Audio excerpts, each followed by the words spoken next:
สวัสดีและสบายดีครับสบายดีสบายดีสบายดีมื้อนี้สิพาทุกคนเนาะมาเบิ่งทางพาทุกคนทางฝั่งไทยแล้วก็ฝั่งลาวให้มาเบิ่งเส้นทางริมฝั่งโขงหรือว่าเส้นทางแคมน้ำคลองทางแคมน้ำคลองอยู่เขตเจ้าอนุวงศ์หรือว่าดอนจันทร์พาเลทอันนี้เรามาเส้นทางอันหงหมอมโหสถเนาะอยู่ด้านขวาจะเป็นส่วนเจ้าอนุวงศ์เนาะที่เห็นแวบๆปั้นเจ้าอนุวงศ์นี่เราชิดไปด้านซ้ายเพราะว่าด้านขวาขึ้นไปบ่ได้เนาะเพราะว่ามันเป็นทางลงอันนี้ก็สิมีโครงการสร้างสวนสาธารณะอยู่แคมป์ของอันนี้ก็สิเป็นบรรดาอาหารต่างๆเนาะอยู่แคมป์ของอันนี้ก็สิเป็นบรรดาอาหารต่างๆอยู่แคมป์ของอยู่เขตดอนจันทร์พาเลทเนาะทางหน้าก็สิเป็นดอนจันทร์พาเลทแล้วก็โรงแรมแลนด์มาร์คมื้อนี้ก็อากาศค่อนข้างดีมื้อนี้อากาศค่อนข้างดีแล้วก็เส้นทางนี่ก็ในไวๆนี่ก็สิมีเปลี่ยนระบบการแล่นรถจากแล่นทางลงทางเดียวตามที่เฮาไปนี้เนาะแล้วมันก็สิสามารถสวนมาได้มันสิมีแล่นสวนทางพุ่นสวนพี่เนาะแต่ว่าณปัจจุบันนี้ยังบ่ทันได้เปิดนำไส้เทือก็เลยว่าต้องแล่นคือเก่าเพราะว่าที่ผ่านมาเห็นมีการเกิด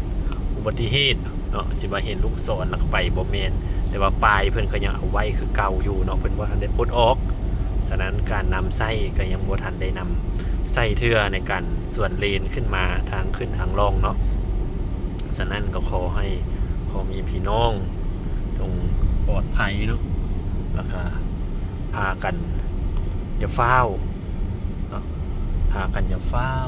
วในการอยากปฏิบัติเนาะสิ่งใดที่เพิ่นให้ปฏิบัติก็เชี่ยวปฏิบัติบ่แม่นอันใดที่เพิ่นห้ามปฏิบัติเนาะผัดบ่ปฏิบัติบ่ได้อันใดเพิ่นบ่ทันได้เปลี่ยนผัดเกิดอุบัติเหตุเพิ่นว่าโอ้ย้อนว่าเพิ่นมาเฮ็ดอันนี้เพิ่นอยากให้ปฏิบัติบ่แม่นเนาะบัดอันอื่นเนาะที่เพิ่นให้ปฏิบัติก็ยังบ่ปฏิบัติฉะนั้นเขาเอิ้นว่าอย่างที่รักมักที่สั่งอย่างเนาะที่ภาษาไทยเขาจะเว้าเฮ็ดตามที่มักรักที่สั่งเนาะอย่างต่างๆบ่แม่นว่าอันโตอะไรที่ตนเองว่าถูกอะไรตนเองที่ตัวเฮ็ดมักแล้วมีความสุขอะไรเฮ็ดแล้วมันได้ใจโตแล้วสิเฮ็ดเนาะฉะนั้นมันบ่แม่นต้องเฮ็ดในสิ่งที่มันถูกแล้วก็เฮ็ดในสิ่งที่เพิ่นอนุญาตเพิ่นพร้อมแล้วจัดตั้งปฏิบัติแล้วก็เฮ็ดเนาะเบิ่ง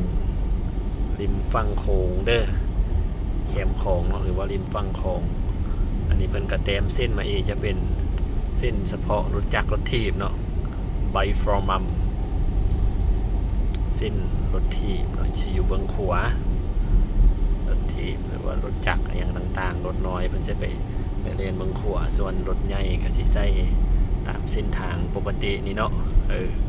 ฉะนั้นก็อยากให้พ่อแม่พี่น้องผู้ใช้รถใช้ถนนเนาะให้เกียรติซึ่งกันและกันปฏิบัติตามกฎจราจรคันว่าเพิ่นบ่ให้เข้าบ่ให้ขี่ไปก็บ่ฟ้าวขี่เพิ่นว่าขี่ได้เข้าได้เฮ็ดได้เอาก็จัดการเลยเนาะฉะนั้นก็ขอฝากไว้